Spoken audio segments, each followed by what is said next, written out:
Week 6, just like every other week, there were highs, and there were some lows, buddy. Yeah, absolute lows. It's time to vent. It's time to smile. It's time for the fantasy therapy session that every fantasy manager needs.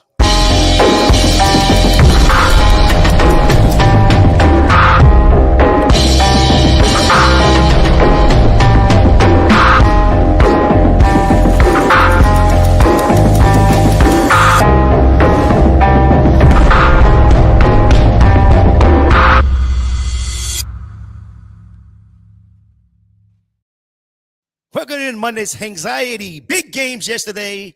And yes, we'll talk about it later, but another Monday night with 2 football games at the same time. And Josh, I know you love those.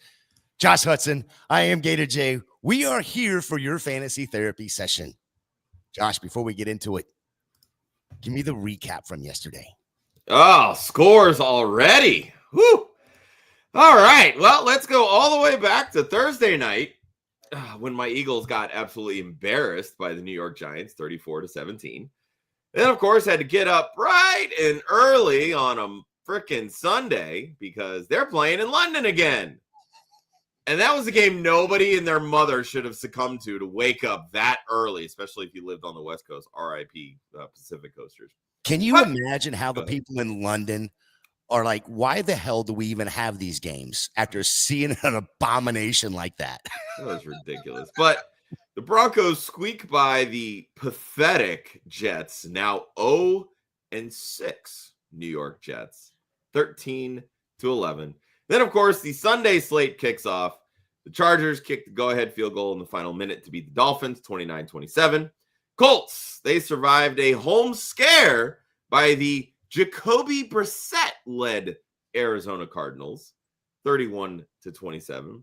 Patriots go on the road and hang on to beat the New Orleans Saints, 25-19. Steelers manhandle the Browns, 23-9. I read somewhere on Twitter that the Browns have lost 22 straight in Pittsburgh. That is wild. 2003, I believe. That is wild. Absolutely wild. The Panthers, in arguably the most exciting game of the slate, are now 3-0 at home. They outlast the Dallas Cowboys 30-27. Seahawks pick up a huge road win, beat the Jaguars 20-12. The Rams fly cross country. Didn't get much of a fight from the Baltimore Ravens in their win 17-3. The Raiders get a much needed confidence boost. They take care of business at home against the Titans 20-10. The Packers dominate the Bengals 27-18. And yes, that was a domination. That game was not near as close as the final score would suggest. The Bucs continue to act like the best team in football after losing now their 4th wide receiver. Freaking ridiculous. They handle the 49ers at home 30-19. We'll talk a little bit about this later, but the 49ers lost another defensive superstar, Fred Warner, out for the season, dislocated and broken ankle. Oof, that's a huge blow. And of course, the Chiefs in Sunday Night Football, they're starting to look like the Chiefs, folks. They're now 3-3 on the season, and they get Rashee Rice back this week. They beat the Lions 30-17. Patrick Mahomes accounts for 4 touchdowns, 3 passing, and 1 rushing. Yeah, Josh, real quick, I want to run back. We'll talk about some of these other games throughout the show, but I want to run back. I saw a clip of Jalen Ramsey. Did you see what he said after the game? Mm-mm. So he's on the field with Myles Garrett and TJ Watt. And Jalen Ramsey, is the one that gets not 1, but 2 sacks. That's crazy. That's how yesterday went, though. Yeah, it really did. Fun. Don't forget, make sure you drop us a like on this stream. Make sure you comment for us. Give us all of your good bright spots of your lineup. Flaunt those wins for us. Make sure if you want to get your comment read right away, jump on that super chat. Josh, before we go any further, I skipped over this to start with, but go ahead and give us the Trophy Smack read. Yeah, absolutely. The fantasy football season is here, and Trophy Smack is where you want to get all of your rewards. They have trophies, rings, championship belts, all designed to tell your league mates who the real champion is. Hit the link in the description of this podcast and check out some of the swag that you can get so you can gloat and lord your accomplishments over your league mates. It is all available at trophysmack.com/club fantasy. Just want to say good morning to everybody in the chat. Caesar, Joe, we see you guys. Quincy, let's jump right over to the chat real quick. Caesar jumps in and says he had JSN, Dowdle, and also Puka. Duncan's down. Now I need Bijan, Bill, London to outscore Kincaid by 30.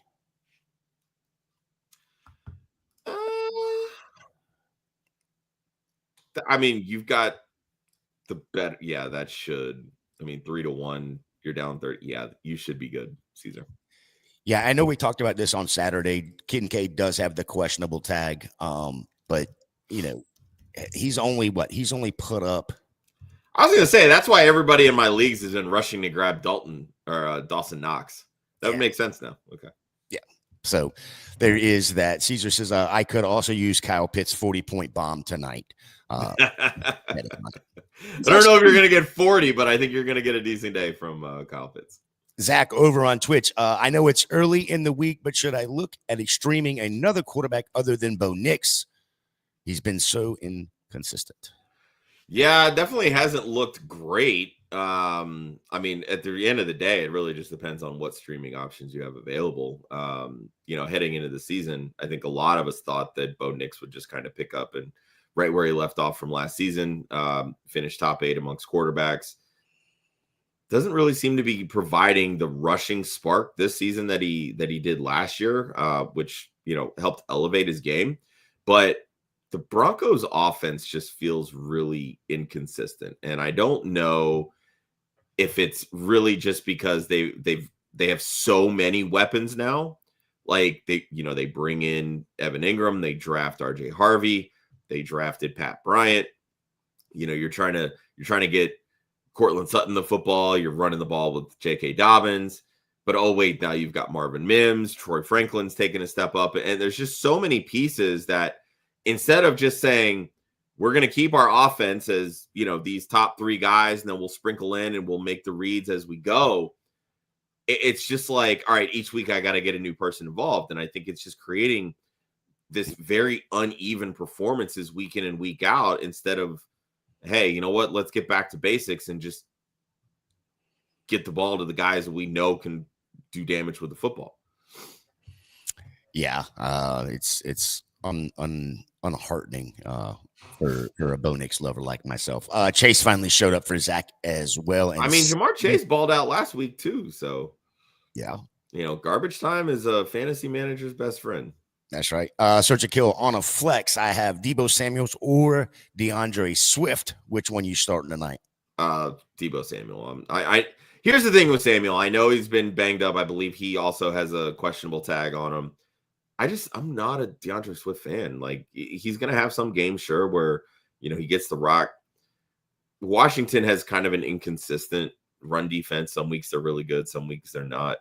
But Deebo Samuel right now with Terry McLaurin out, Noah Brown out, he is their leading receiver. Like, they have nowhere else to throw the football outside of him and Zach Ertz. So if Deebo Samuel plays, I'm 100% starting Deebo Samuel. Quincy jumps in and says he's so sick of Jacoby Myers because of Geno. He literally doesn't even look his way. Never starting this bum until they drop Geno or put him on the bench. Now, I have a question on this. I understand Geno's got his faults, throwing interceptions and all that sort of thing. But Kenny Pickett is his backup. Yeah, you're not going anywhere. You're not doing anything with Kenny Pickett. That's the problem. So, no, I mean, really what this boils down to is Chip Kelly. Right, it's just inconsistencies in the play calling. The thing with Jacoby Myers is he's not a true wide receiver one. What made him so effective over the last few years is that last year specifically, he had Brock Bowers. Brock Bowers was eating up all the targets. That's where defenses needed to cover. He could operate one-on-one. He could take advantage of the zones, and he had a quarterback that could get him the football. Previous year, it was Devontae Adams. Devontae Adams can eat up all that number one coverage. Jakobi Meyers can act like a wide receiver too. Well, Devontae Adams, traded last year, is now on the Rams. Brock Bowers dealing with a knee injury. Jakobi Meyers is the only option they have in the passing game right now. He is not a number one wide receiver. That is the problem with Jakobi Meyers in this Raiders offense. They don't have somebody right now with Brock Bowers out that can eat up and take away defensive coverage. That's why Meyers is struggling. If you need to drop Jakobi Meyers, that is okay. You're not going to get a fight from me about that. But the moment that Brock Bowers comes back, that's when Jakobi Meyers can actually be more productive.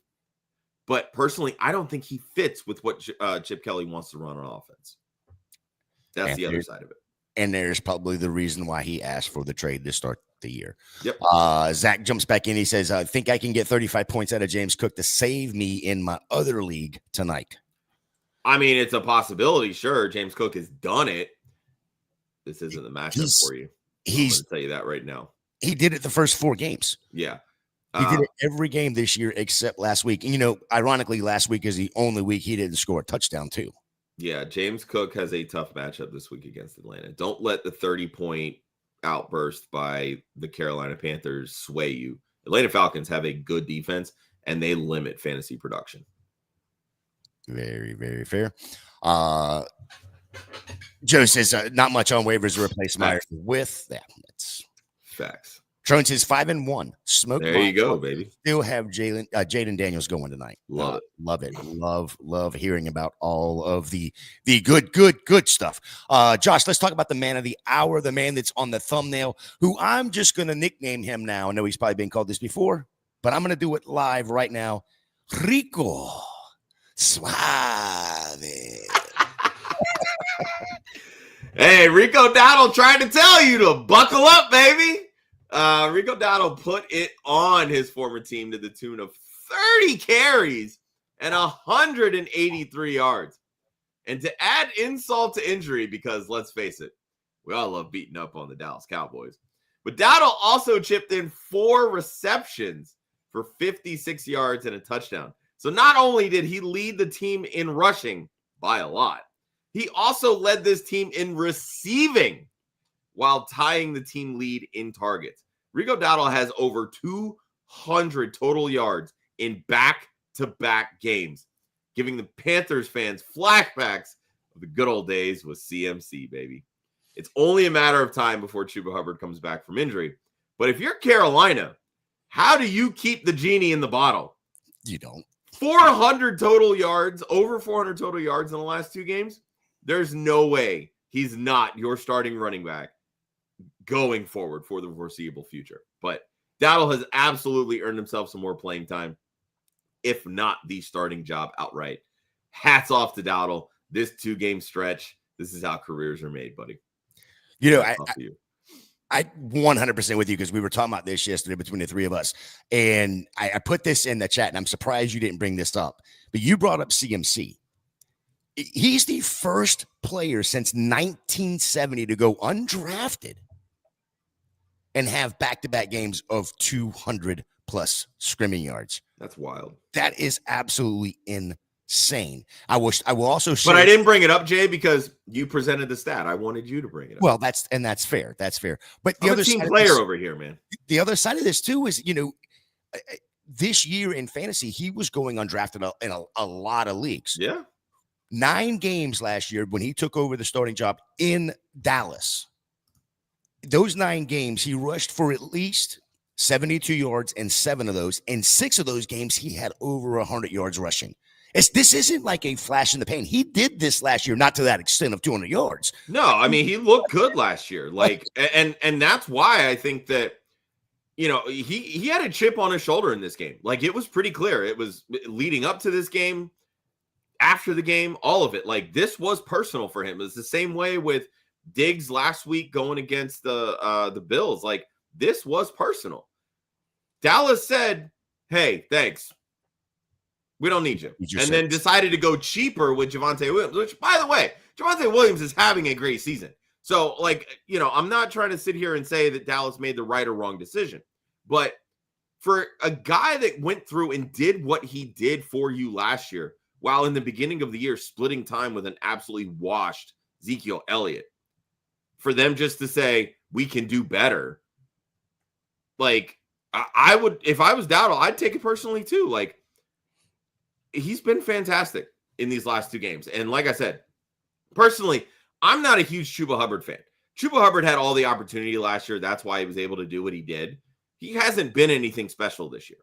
But they did sign him to a 4-year contract. Like, they basically brought in everybody around Chuba to say, we don't think you're the guy.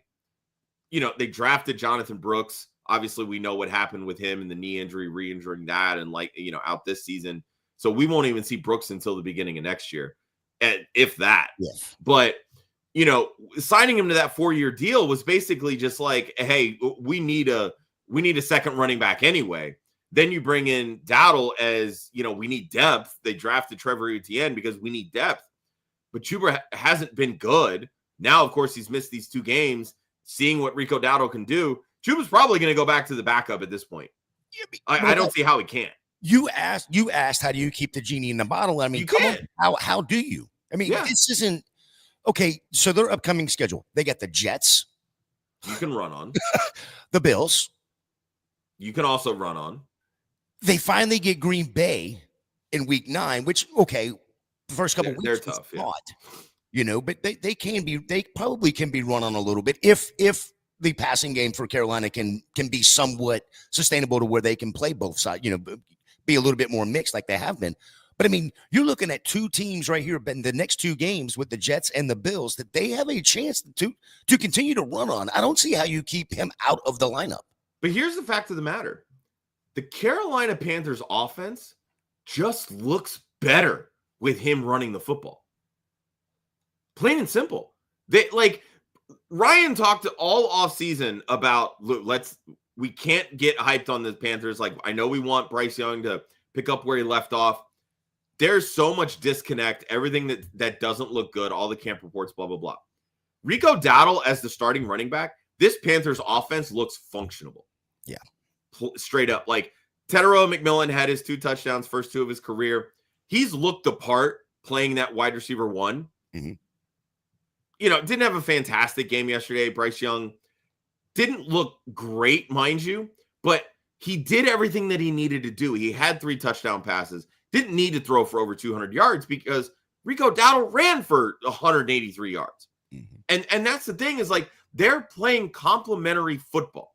Bryce Young not turning the football over, hitting his spots. That dot that he threw to Hunter Renfrow on that final drive, like, threaded the needle between those Cowboys defenders. That was a throw that a big-time quarterback makes.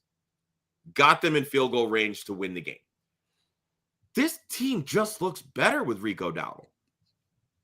100% agree. It all goes back to that running game looking as good as it is because of Rico. Yeah. Let's jump back over to the questions real quick. Quincy jumps in and says, down by 20, lost Egbuka, played Garrett Wilson, Sutton, Puka, and Henderson. Christ, get it right.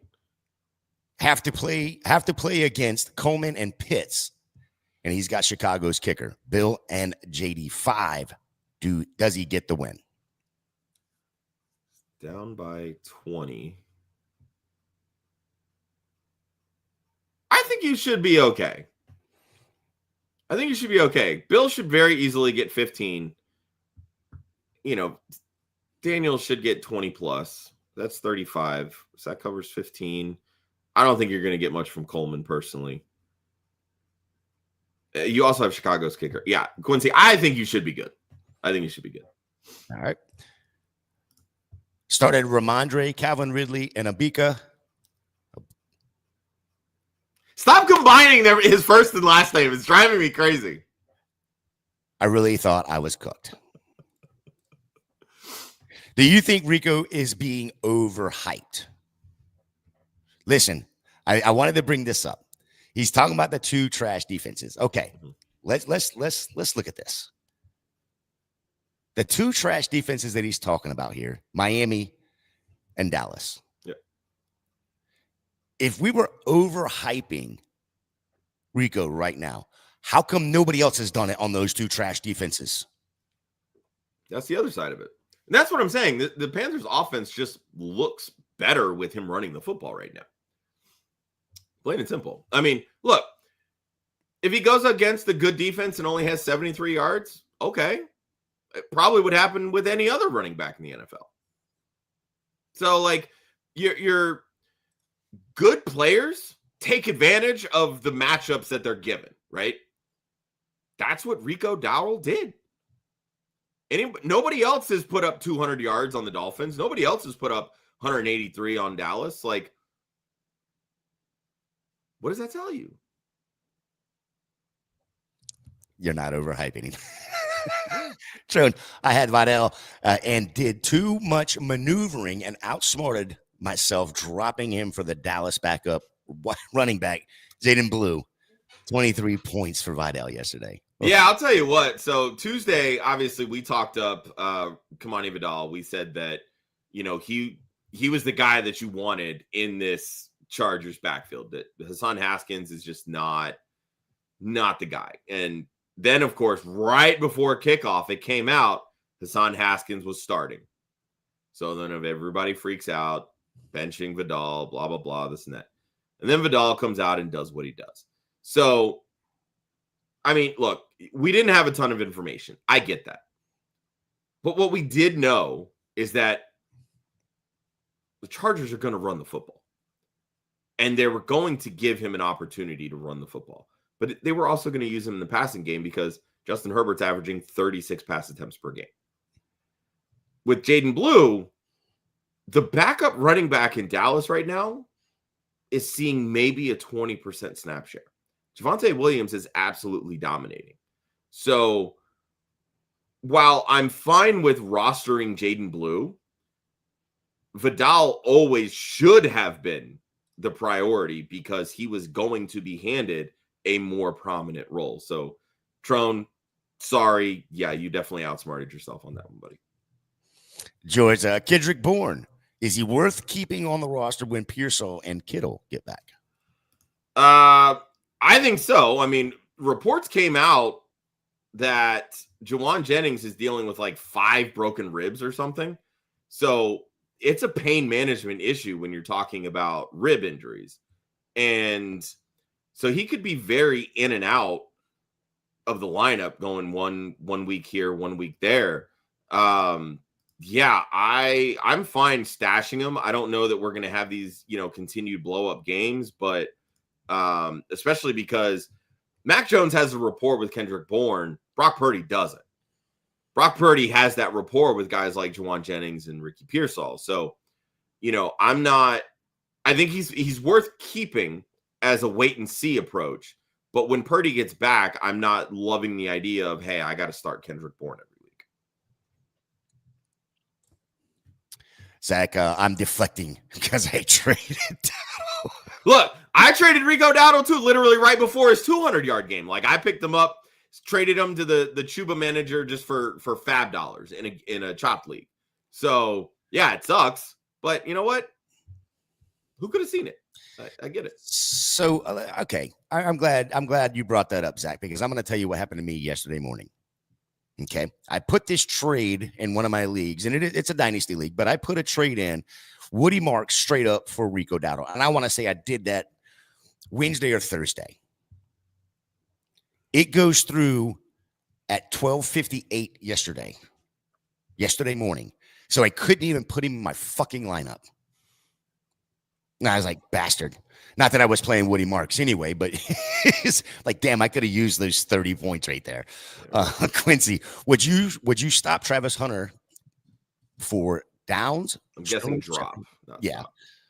Stop. Franklin or A. Maynard. And which one would you pick up?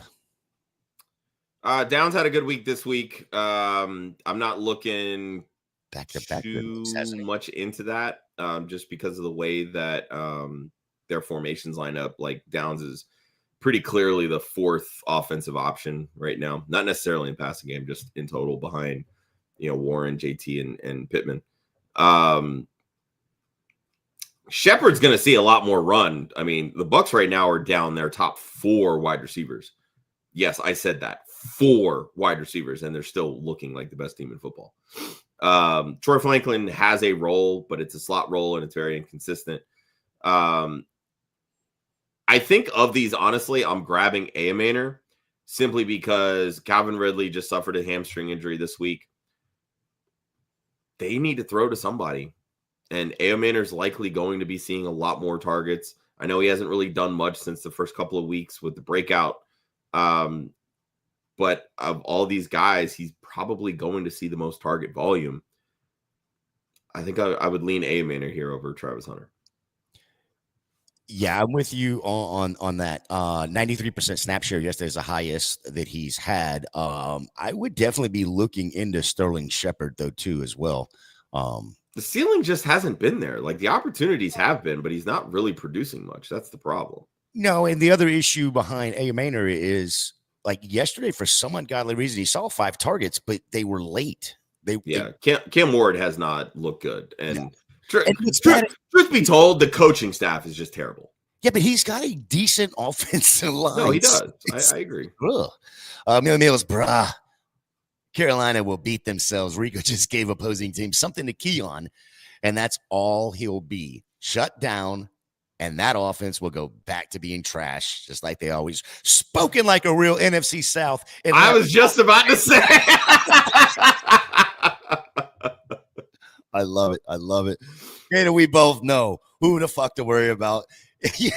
There you fuck to worry about in Carolina. Look, they're a young team. I mean, they're going to be inconsistent simply because of that.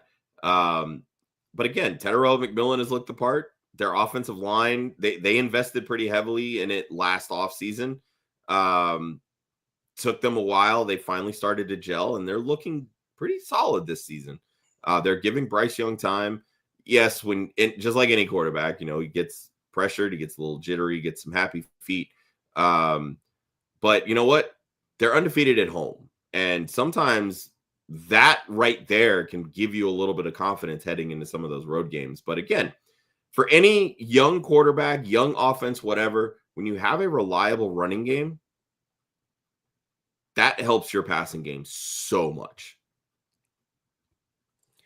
All right, do you think Vrabel is still starting Ramondre? He got 70% of the snaps, but averaged 1 yard per carry.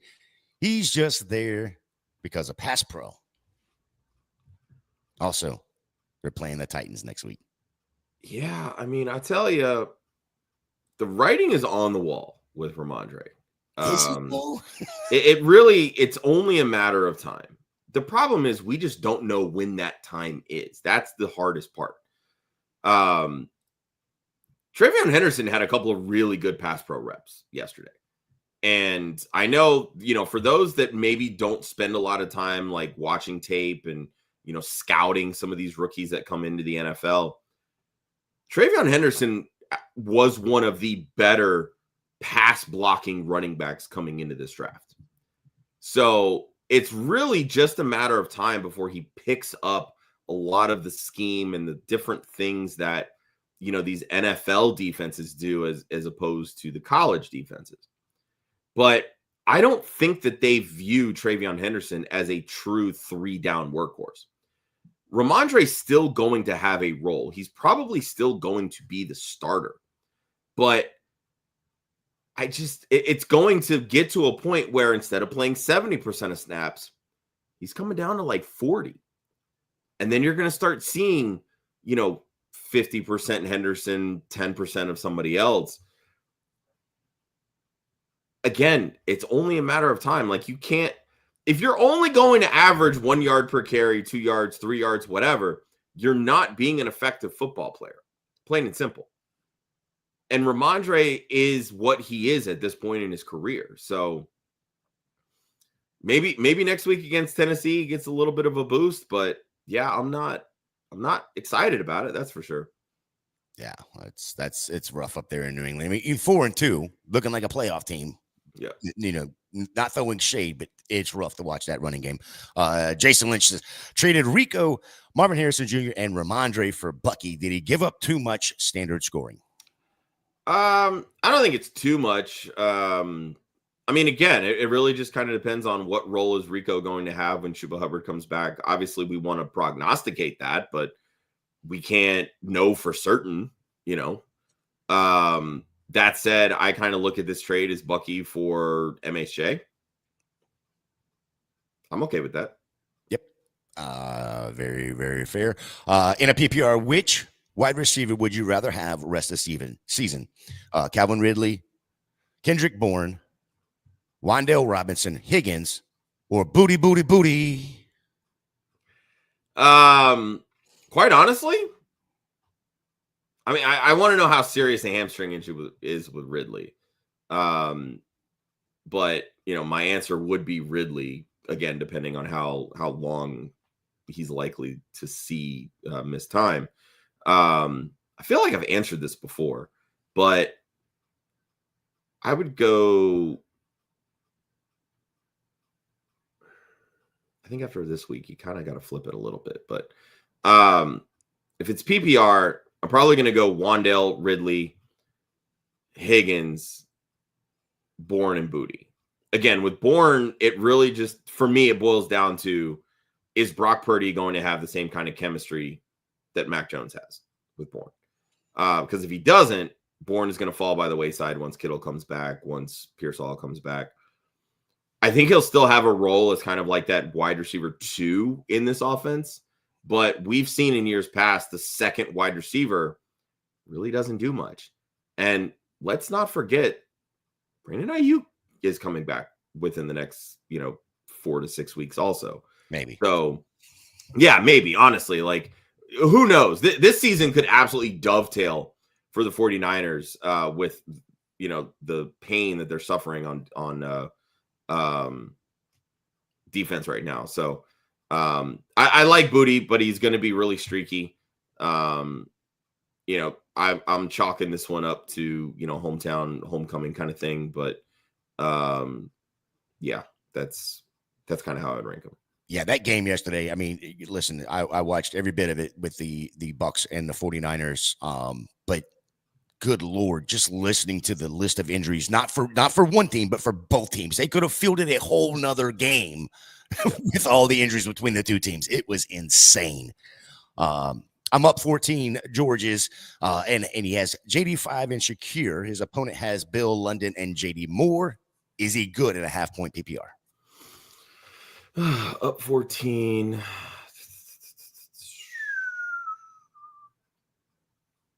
That's going to be close. Up 14 gives you a decent cushion. Again, I like DJ Moore's matchup, but he's also been pretty streaky. London should be okay. Bill, I think, will have a good game, but I also think Daniels and Shakir will have good games. You're going to sweat that one out, George. That is absolutely my thought too. It is a sweat. TM, should I burn my number one claim for Vidal?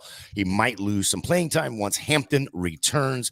I heard that Hampton may be a bit further. Yeah, they're saying that this might be more serious than initially thought. Yes, I 100% burn your claim on Vidal. We say this all the time.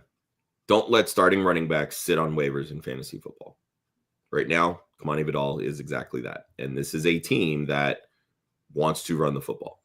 Vidal is going to have every opportunity to run. Yes, you're going to have some matchups that maybe aren't as beneficial.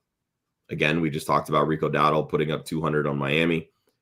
Vidal came in, I think, dropped 128. So this team is they're in trouble. But anyway, Vidal, yes. Perfectly. I don't know who else is on your waiver wire, but don't leave starting running backs on waivers. And that's what Vidal is right now. Yep. Well, 100% agree. Mark, in a half-point PPR, will Xavier Worthy's fantasy value drop with Rashid's return, or would you still hold? Hollywood Brown could also be a concern. I never had any concerns about Worthy's fantasy value dropping. They play two different roles within this offense. Rashee Rice is going to do a lot more of that underneath stuff, whereas Worthy's going to be stretching the field. But the way that Patrick Mahomes is playing right now, there's plenty for both of them to eat, straight up. I know so many people that were so high on Rashee Rice because they were just looking at that 3-game sample size from last year where he basically averaged 10 targets per game. With a Xavier Worthy that knows and understands this offense now, you're not getting that same Rashee Rice. And I really need people to understand that. They're going to do a lot of different things with Worthy that they're not going to do with Rice, the same way that they're going to do things with Rice that they're not going to do with Worthy. But all this is going to do is take pressure off of Travis Kelce to where he can actually look like Travis Kelce for a swan song season. But as long as this team can't run the football, both of these guys are going to be plenty fantasy worthy. I'm not concerned one bit. DeMarcado a drop. I mean, if you need the roster space, sure. He did suffer a hamstring injury in this game, so I think that's why we saw a lot more Bam Knight. But again, I mean, you drop the football on the 1 yard line before you score a touchdown, your playing time is going to go down from that. So, depending on how long he's out with the hamstring injury, again, I'm fine moving off of him. All right. Zach jumps in and says, would you stream Young over Knicks this week? Zach, before Josh goes and answers that, I will tell you to check out Wednesday night, I believe, or is it Thursday morning when Ryan drops his streams of the week? He'll preview the top 3 Wednesday night, and then he drops the full article Thursday morning. He's had Bryce Young as his streamer for the last 2 weeks, his top streamer. Which again, if I could get my freaking thing to load, I could find out who the Panthers are actually playing in week 7. Carolina is playing at the Jets, and Denver is home against the Giants. I almost think you have to stream Knicks against the Giants. Jesus. Did you say Carolina was playing again? Home against the Jets. I'm sorry, on the road at the Jets. Well, the Panthers aren't great on the road, but it's the Jets. So, I mean, if you're frustrated with Knicks, yeah, I'd be fine with Young. Just be prepared. Just be prepared for Knicks to go off going up against against the G-men. Harry says excited about a good game from Derrick Henry without Lamar. Probably can put up better numbers. That would be the plural. Come on, Jay. Once he returns. Yeah. I mean, I've been saying this for a few weeks. Derrick Henry, the biggest detriment to him has not necessarily been Lamar. It's been how bad the defense is. Yeah. When the defense is bad, then you're talking about taking the ball out of Derrick Henry's hands because they need to throw to keep up. The problem is with the backup quarterback, specifically Cooper Rush, who blows, you can't really throw to keep up. So you just have to lean on Derrick Henry and hope for the best. Tyler Huntley looked pretty good yesterday, though. Yeah. In that short stint. Zach says, started Ramondre over Henry. Kill me now and give my opponents Rico for Henry. Yeah. We all make bad trades. It happens. All right, a couple more here, and then we'll dive into some injury news. Better days ahead for Breece, or do we just pray he gets traded?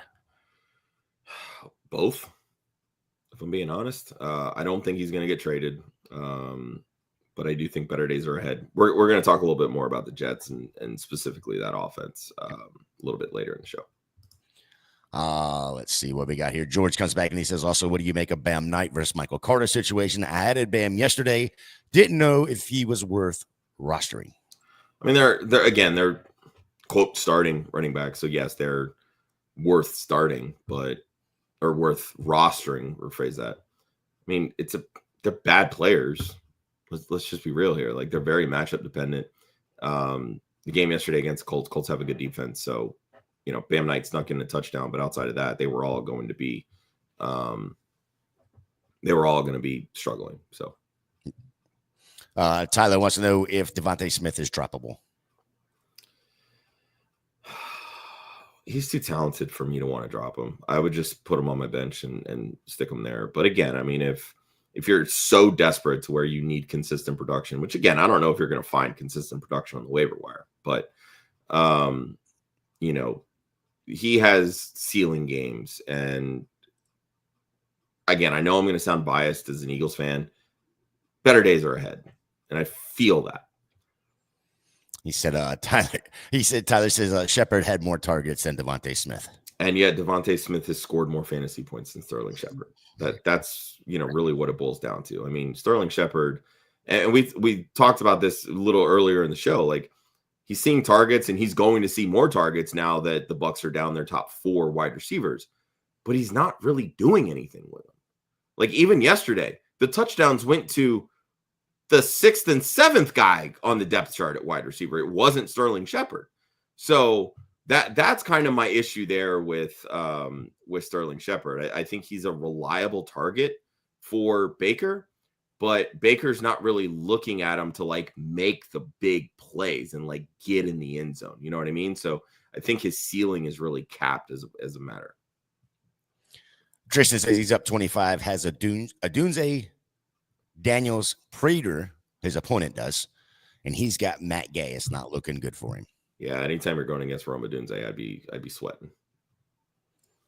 Had a trade offer come in with me giving Rashad White for Brian Thomas Jr. If Bucky were out longer, I wouldn't do this, but he should be back sooner than later. 16-team redraft half-point PPR. Bro, if you can give up a trash-ass Rashad White for Brian Thomas Jr., I'm doing that in a heartbeat. Yeah, and look, the only thing that's saving Rashad White's ass right now is the touchdowns. Yeah.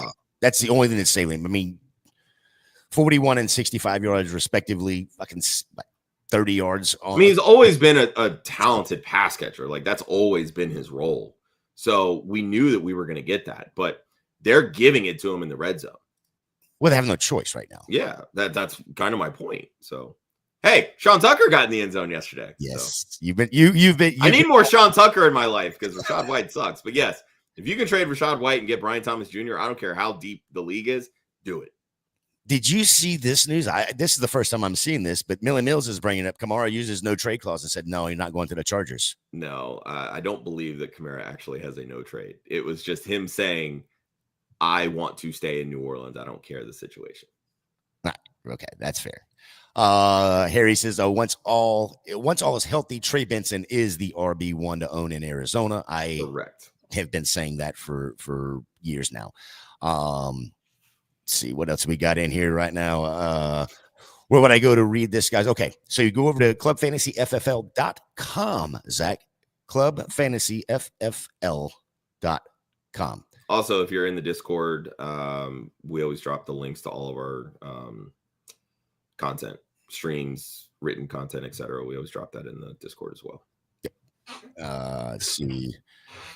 All right, let's get through the show sheet, dude. Yeah, let's get through the show sheet. Millie Mills, we'll get back to you here. Let's get over to the unnecessary shots of rumplements, injuries of the week. Here are the big ones, Josh. I'll read them off to you, and then you just let me know your thoughts on them. Puka Nacua sprained ankle. McVay says he'll miss some time. He is the current wide receiver 1. Egbuka is hamstring, likely to miss several weeks. Wide receiver 6 currently. Garrett Wilson, knee, no updates as of this morning. Wide receiver 7, respectively. Marvin Harris in concussion protocol. Calvin Ridley, hamstring. And probably the most unfortunate one, Fred Warner, broken and dislocated ankle, is done for the year. Yeah, I mean, obviously the big ones are Nacua and Egbuka. It's likely they're both going to be out for week 7. Egbuka might be even longer than that. Obviously hamstrings are a little tricky, sprained ankles, heat, massaging, all that kind of stuff. You can kind of get through it. But again, I mean, those are guys that you're relying on week to week to get you through and get you wins. So that's a huge blow. So I have a feeling a lot of people are going to be tuning into our waiver wire show tomorrow. Yes. And that will be at 11 a.m. tomorrow morning. Josh and Ryan will hit you up there. Let's get over to the hangover of the week, the biggest studs. Highlight them. Let's talk about them. Here's the list. Justin Fields, Tua Tagovailoa, Ramondre Stevenson, Quinshon Judkins, Breece Hall, Tony Pollard, Jahmyr Gibbs, Juwan Johnson, Cortland Sutton, Michael Pittman Jr., Stephon Diggs, Zay Flowers, Mason Taylor, Juwan Johnson, Theo Johnson, and Darren Waller. Damn, that's a list. Yeah, it is. There's a lot of not so great performances, but also too, like I left off some of the guys that, ended up not doing so well simply because they got hurt. Like you can't predict injuries. So, but one that I really wanted to spotlight here was Quinshon Judkins. Taking the off the field issues out of the way, this was always the screaming warning sign when you consider drafting Judkins. The Cleveland Browns are just a bad football team. They're young, they're transitioning, and it's going to be a huge headache. But when you're dealing with a bad offense, how much can you really expect to run the football? A lot of my issues with drafting Judkins really came down to, is Kevin Stefanski going to stick to his guns and run the football, which, again, I feel that he should, or are they going to throw the football? Joe Flacco came out and slung the football. The first 2 games, he had 90 pass attempts. He was averaging well over 35 pass attempts before they traded him. Well, then this week, guess what?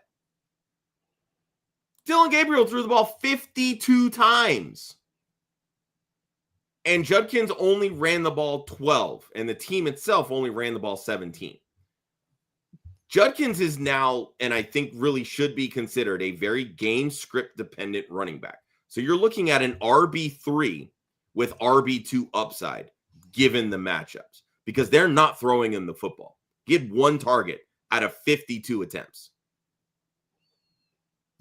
That's it. They're not throwing the ball to the running backs. And Dillon Gabriel can't throw the ball further than 10 yards down the field. So that is going to be a problem going forward. If you can get a good enough piece in return for Quinshon Judkins, I would be exploring it. Or packaging him with someone else to upgrade. I would be exploring it. Yes, you're going to have some games where, he gets those 20 carries, gets the 100 yards, maybe he puts in a touchdown. But again, you're not getting any type of receiving work out of Judkins going forward. This is a cause for concern, in my opinion. Yeah, Tyler, put this up. I didn't mean to throw it up there in the middle of your spiel there, Josh. I tried to store it and it just off to the right of it. But Puka will probably most likely be out till week 9, being that the Rams have a week 8 bye. Makes sense. Yeah, it makes sense. 100%.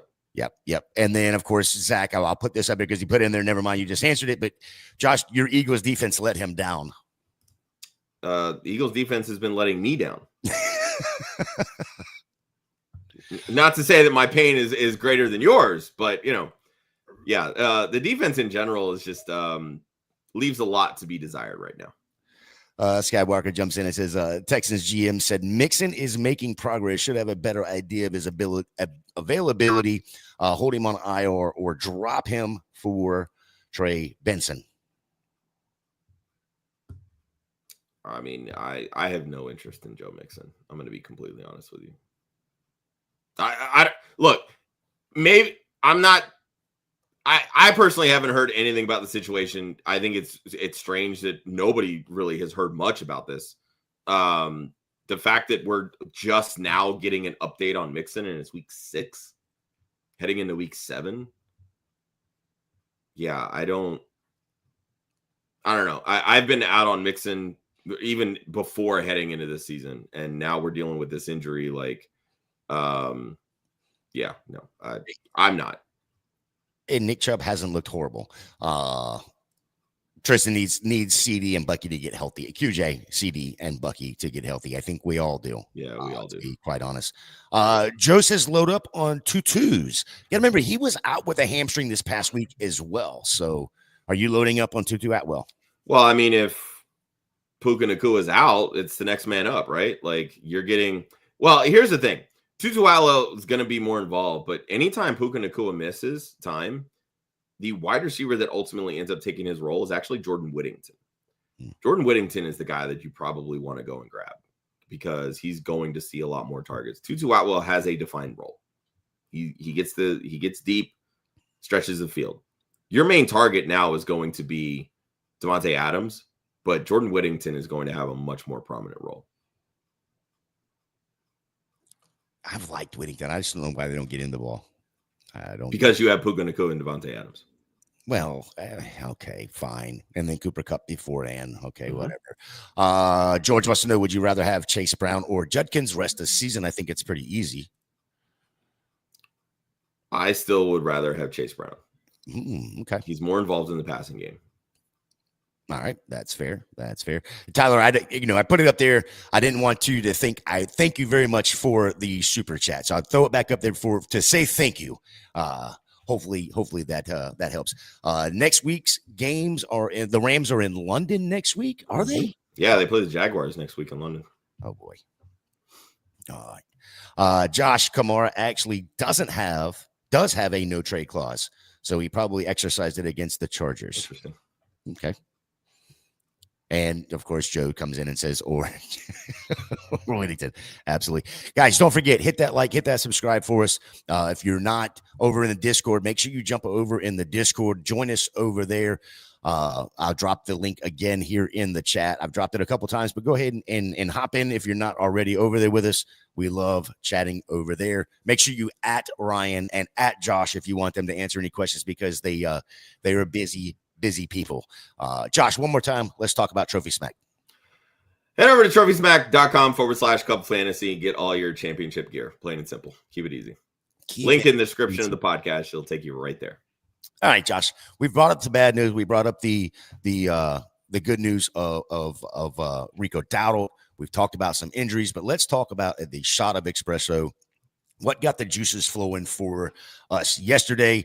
Some honorable mentions. We'll go back to Cam Scattaboo, George Pickens, Tyler Warren, Jonathan Taylor, JSN, phenomenal day, Kamani Vidal, Devon Achane, the only person in the Miami offense that anybody wants to look at, Drake May, Keyshawn Bude, Joe Flacco, surprise, on 4 days practice with Jamar Chase, had a great day. CMC had a very good day. And Patrick Mahomes, as you have already talked about.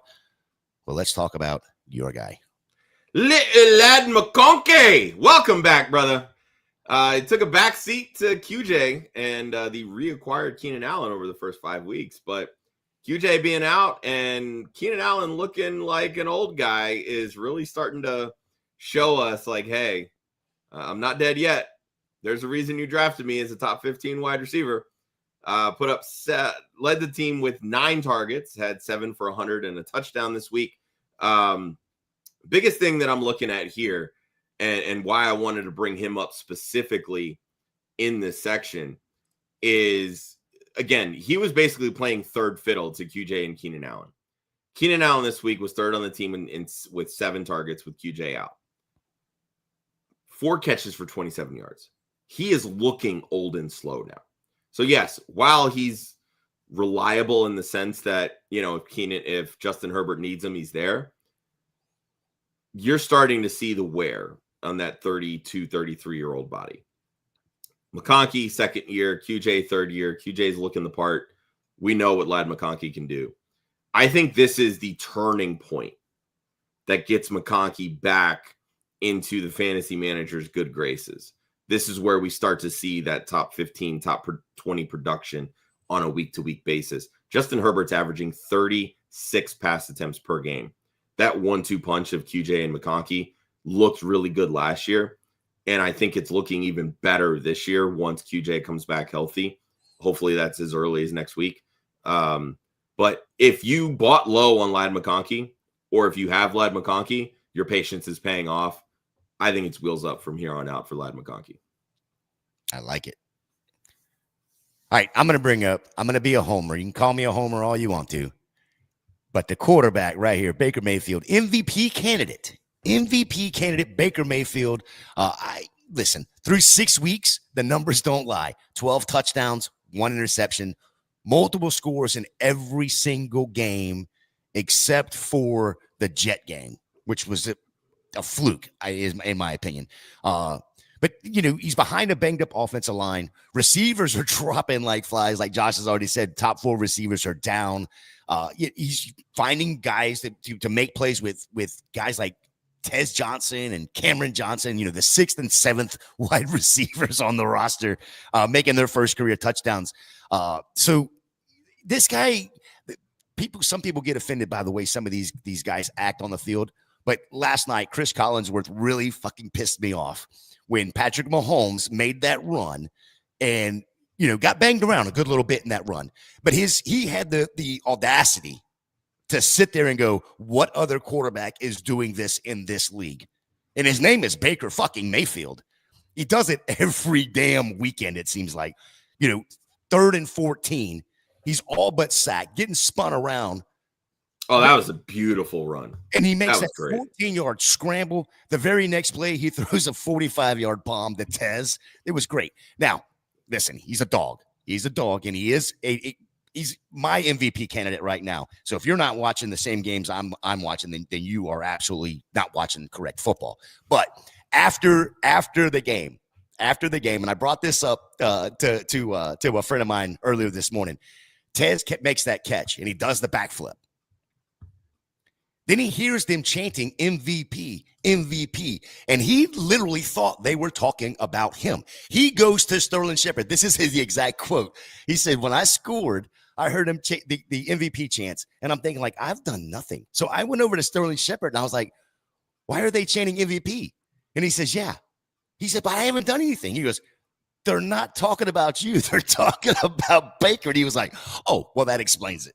This is the kind of the 5th, 6th string running or wide receiver that is on this team. They don't care.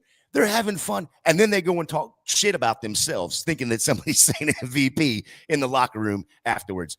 Dude, Baker Mayfield is an absolute dog. Yeah, I was, quote, fading him this offseason. And again, it wasn't because I don't love Baker. He's a top talent in this league at quarterback. But, you're coming down from 41 touchdown passes. Like, regression is coming, right? Damn. Is it?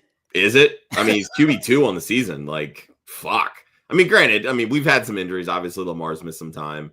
Jaden Daniels missed a couple games. So, like, anytime those guys are missing games and obviously Joe Burrow being out too, like, it automatically is going to prop some people up. But yeah, he's 100% looking the park. And the fact that he's doing it without Evans and Godwin, and now he's going to have to do it without Egbuka and been doing it without Jalen McMillan. Like, it's just a home run. It's an absolute home run. And the rushing hasn't tailed off. Like, he's scrambling. Right. The other side of that too is he's doing it with basically a makeshift offensive line. Yep. They had another lineman. They're on their 3rd right tackle. Oh, I'm sorry, on their 4th right tackle. They've got 3 right tackles that are on the injured list right now. Yep. It's insane. Josh, you got one more for us. I just noticed that you had that other one in there. Yeah, I'll make this one quick. But I want to mention Cam Scatterbo. I mean, look, he played Thursday night, being Monday. A lot of people probably forgetting about it. 98 yards and 3 touchdowns. This has been the ascension for Cam Scatterbo. We all kind of felt that we were going to get more of like a 50-50 split between him and Tyrone Tracy. Tracy missed a few games with that shoulder injury. Cam Scatterbo absolutely took over. And the way that he is playing football right now, his personality, his energy is infectious. This Giants team is absolutely responding to the energy that him and Jackson Dart are bringing to this offense. If you were holding on to Tyrone Tracy, hoping for something, I'm sorry, because you're not getting it. There's no way that this team can park Cam Scatterbo and not just let him run through a fucking brick wall the same way the Juggernaut did in X-Men Last Stand. There's no fucking way. He is here to stay. He is a borderline RB1 week in and week out, and he is 100% a top 15 running back rest of the season. He is right now is doing for everyone what everyone thought that they were going to get from Amari and Hampton. A round and a half later. Yep. No, much more than a round and a half later. You're talking like 4 rounds later. Well, I'm thinking dynasty wise, so that's my fault. Yeah, round and a half later in dynasty rookie drafts, but yeah, you're probably closer to like the 4 or 5 rounds. Correct.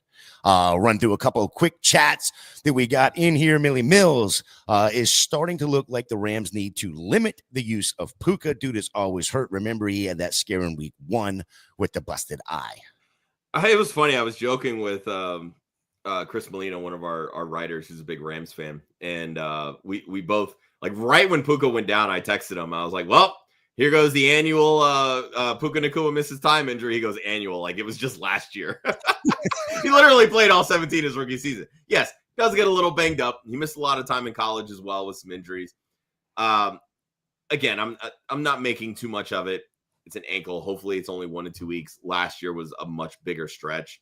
But you know, we said the same thing about Mike Williams, like just the way that he plays, like he leaves it all out on the field, and sometimes it's more detrimental than others. But you know, he just kind of fell a little awkwardly. It's unfortunate, but I'm not, you know, unless this turns into another like 6-7 week thing where he misses time, I'm not classifying him as dude is always hurt.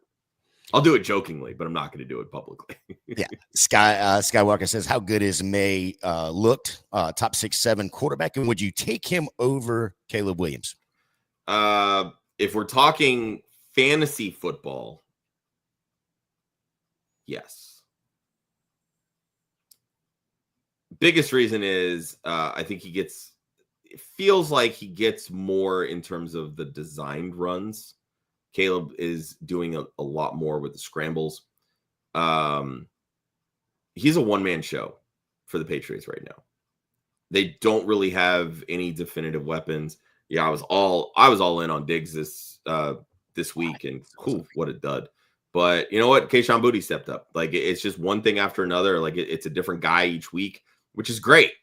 And the touchdowns are certainly there.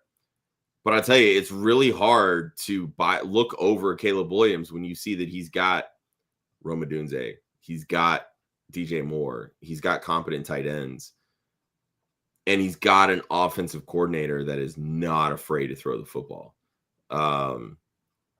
They're close, honestly. I would probably put them both, 5, 6, 6, 7. Like that's kind of where I would put them right now. They both are looking the part, but I will say that I think Caleb Williams is more streaky at this point in their careers than Drake May. I think Drake May is really starting to respond to what Josh McDaniels is teaching there. And, he's looking the part. Yeah, I'll throw this at you real quick. Drake May only has 30 more yards rushing than Caleb Williams. And Caleb Williams hasn't played this week. So, yeah. Right. But he has almost 600 yards more passing than Caleb Williams, and Caleb Williams has a better receiving core as far as I'm concerned. There you go. Yeah. So Joe says he played Caleb over May. Hope it doesn't burn him. May is looking like the QB4 that he is ranked right now. And yes, Millie Mills, Baker is balling. You can say it out loud. Go look in the mirror and say it again. For those that don't know, Millie Mills is an Atlanta fan, so I gotta dig in there every now and again. Baker is a beast from Joe. Baker was probably the safest pick in drafts this year. That's interesting. I don't know about all that. I don't know that that's the case, but hey, what? Just throw all the love Tampa's way. I'm good with that. None of that Philly talk. Scat Joe says, Gator, okay. We know it's a banged up offensive line. You don't got to rub it in. That's coming from an Atlanta fan that no longer has their starting right tackle. I kind of feel like I have to. Smitty wants to know, is Rashid Rice a start next week? I mean, you've held him for this long. You might as well. I mean, shit. Agreed. Trone says he is he's fifth in waiver priority. Jaden Daniels is his quarterback. Goddard's his tight end. Would you still pick up Dart or Fannin off of waivers? I mean, when is Phillies bye? I'm trying to remember. I think they're week 8. But they are week 9. Week 9. What's Cleveland? Cleveland is week 9. Yeah, so no, you don't need Fannin. I mean, Dallas Goedert has 5 touchdowns in his last 4 games. Like, you're not parking him. So, like, that's not. You don't need a backup tight end at this point. I would be fine grabbing Dart only because when's the Giants bye? Because I know they have a late one, and I think Washington has a late one too. The Giants is week 14, and I believe Washington's is week 12, if I'm not mistaken. Yes. Okay. So, at that point, like Daniels has already missed a couple of games.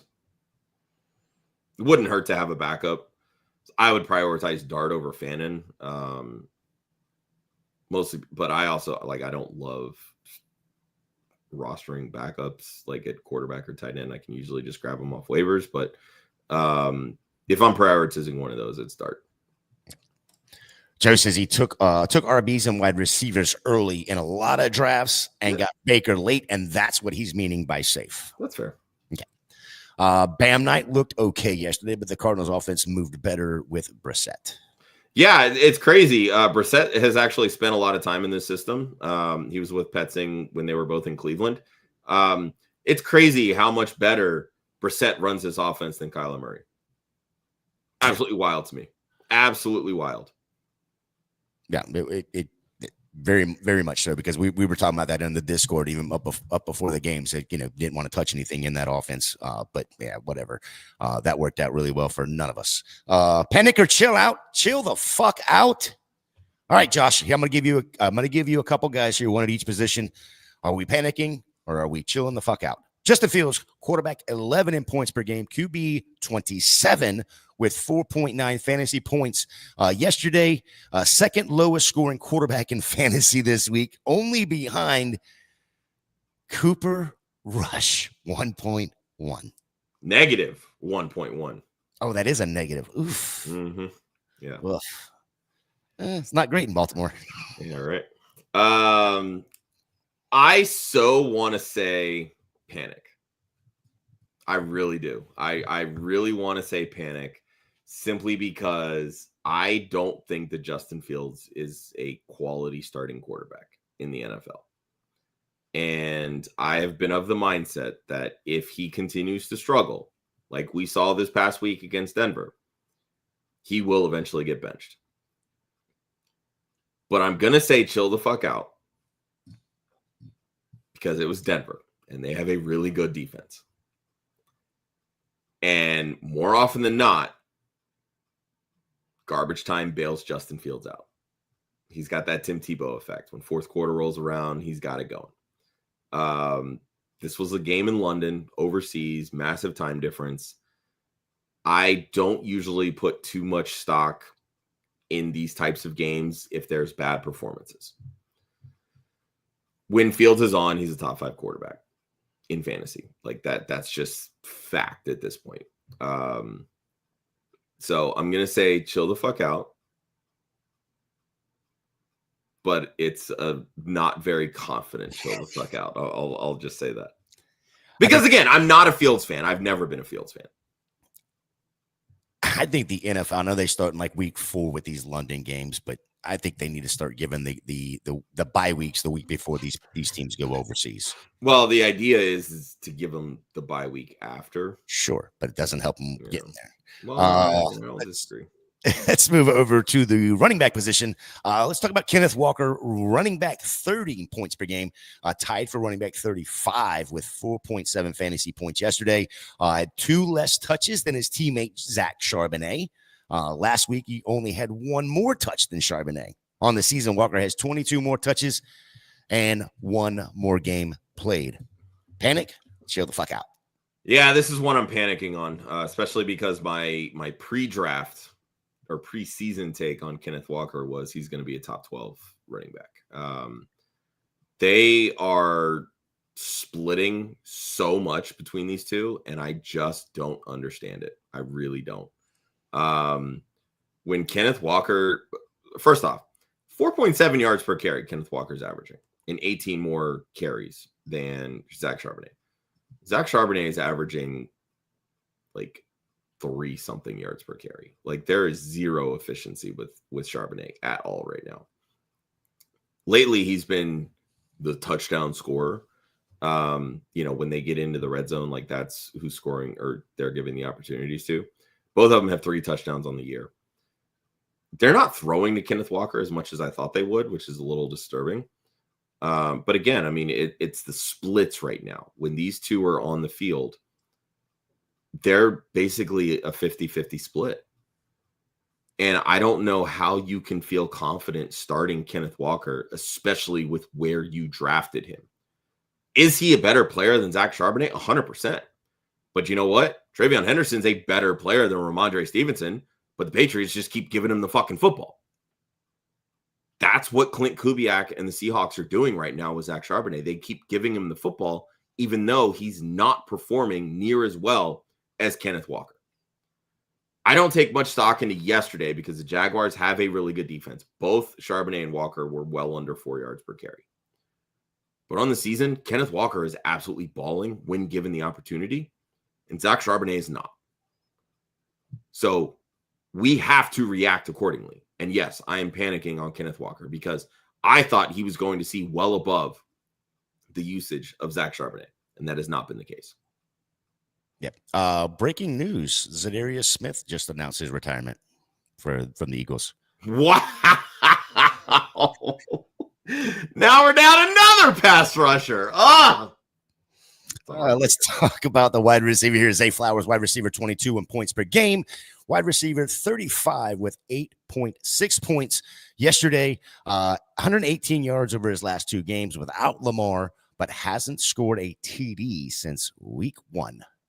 Panic, chill the fuck out. I'm chilling the fuck out on Zay Flowers. Wide receiver 22 is kind of where I saw him. I think he's right around that wide receiver 2 range. He's not a huge touchdown scorer. Kind of felt like, middle of the road wide receiver 2 in that range. But again, like touchdowns aren't really a big thing. I figured 7 would probably be his ceiling there. The fact that he's been able to get 118 yards without Lamar the last 2 games is actually pretty damn impressive. And he did see 10 targets yesterday. In a limited role. Yeah, exactly. He's 61 to 67 snaps, limited role. Yeah, the fumble is definitely a little worrisome. But again, I mean, it was a sloppy day. There was a lot of rain throughout the forecast.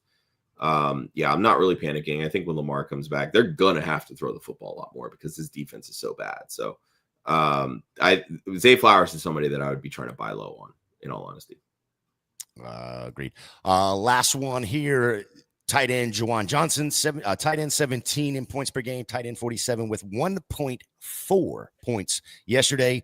After starting the season with 28 targets in 3 games, he has all of 9 in the last 3, 60 total yards in those games as well. Woof. Yeah, for as much as I was flipping the script at the beginning of the season, I think I'm right back to, we can fade Juwan Johnson. The usage in the first 3 games really just kind of felt like the wide receivers behind Chris Olave just weren't up to speed on the offense. So they said, you know what, we're going to create some mismatches and we're going to utilize Juwan Johnson. The last 3 weeks, we've seen Rashid Shaheed a lot more involved. Like they kind of know what they want to do with him. And Juwan Johnson's taking a back seat. And of course, Taysom Hill's come back healthy. Foster Moreau is now back healthy. Snaps are kind of dwindling down as a result of that.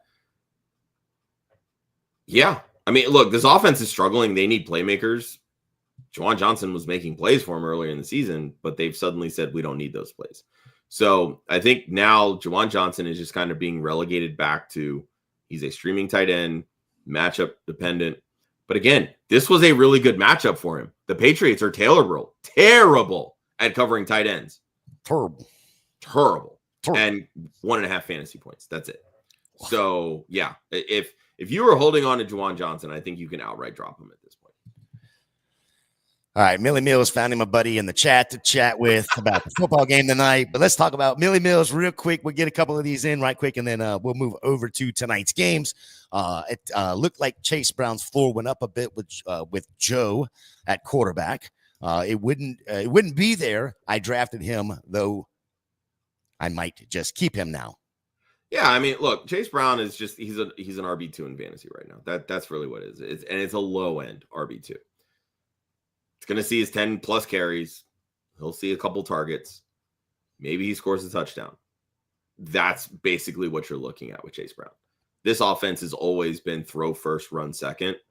Why we drafted Chase Brown was simply because he offers a lot of ability in the passing game, and the starting running back in Cincinnati is usually between 60 and 70% snap share. So he was going to see volume. He's just not doing anything with that because the Bengals offense is so bad because they don't have Joe Burrow right now. And obviously the offensive line. So you're lowering the floor with Chase Brown. That's all. Going back to your Kenneth Walker take, Caesar says his Kenneth Walker and Chase Brown teams are in shambles. I feel you, Caesar. I feel you. Big Bill guy says start 2 PPR more Bill Debo. He's up 17 with 2 of those 3 guys to go. His opponent has Caleb and Swift. Dude, I love all 3 of these options, honestly. I don't think you can really go wrong, honestly. I mean, Debo's a little banged up, so I might side with Moore, but if you're confident that Debo's going to be fine, I would dial up Bill and Debo over Moore. Debo just really doesn't have any competition for targets right now, whereas Moore obviously has Odunze, so I would ride with Bill and Debo. Zach wants to know, maybe a little early to know this yet, but Kyler Murray, is he likely to be out next week too? Do you know? I truthfully have no idea. I haven't seen any updated reports on Kyler Murray's foot injury. The fact that they were at least optimistic heading into this week tells me that that he might have a better chance of playing this week, having sat out this week. But again, way too early in the week for me to have any information on that, Zach. All right, let's get over to tonight's games. Sign up over there on Underdog with promo code WOLF to claim your free pick and first-time deposit offer up to $1,000 in bonus cash. Tonight's game, there are 2 of them. The lines over there on ESPN Bet. Bills at the Falcons. Bills are favored by 3.5 with an over-under of 49.5. And then the Bears at the Commanders. Commanders favored by 5.5 as of this morning. Over-under is 49.5 there as well. Josh, it wasn't a great week after going 4-0 the previous week. I got bailed out a little bit with the strange injury, so I got that pick back. I ended up going 1-2 last week overall, 10-11 overall. Still better than me. 10-11 on the season. I'm going with the 3-leg tonight. You'll be able to get all 3 legs in the Discord. So jump over to the Discord again to see all 3 legs. But the one I want to highlight right here is Kyle Pitts.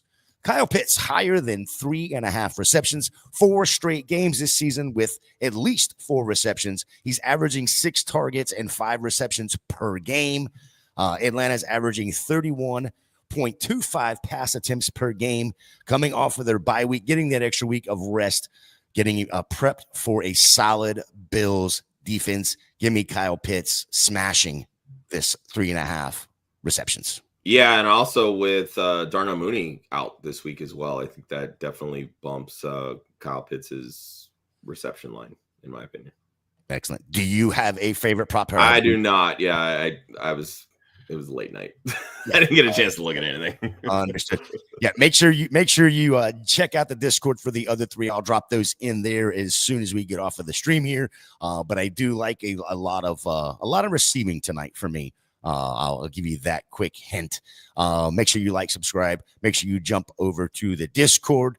Millie Mills has one more for us. So he's up 25. His opponent's got Drake and Rome left. I'm lighting some Hail Marys for you, homie. Yeah, light the candles.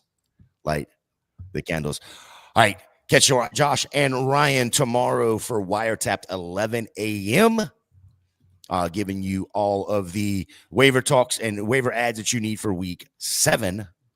Tomorrow night, jump on with Sam Holt and Derek Tate over there on the Women of Fantasy Football's sideline banner at 10 p.m. as they look ahead to week 7.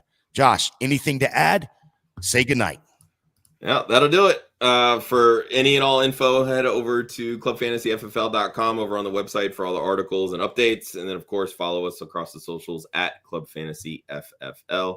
And if you haven't already, Join the Discord. A lot of fun chatting in there. As Ryan likes to say, it's free. It's free. If it's free, it's for me. Until next week, I'm out.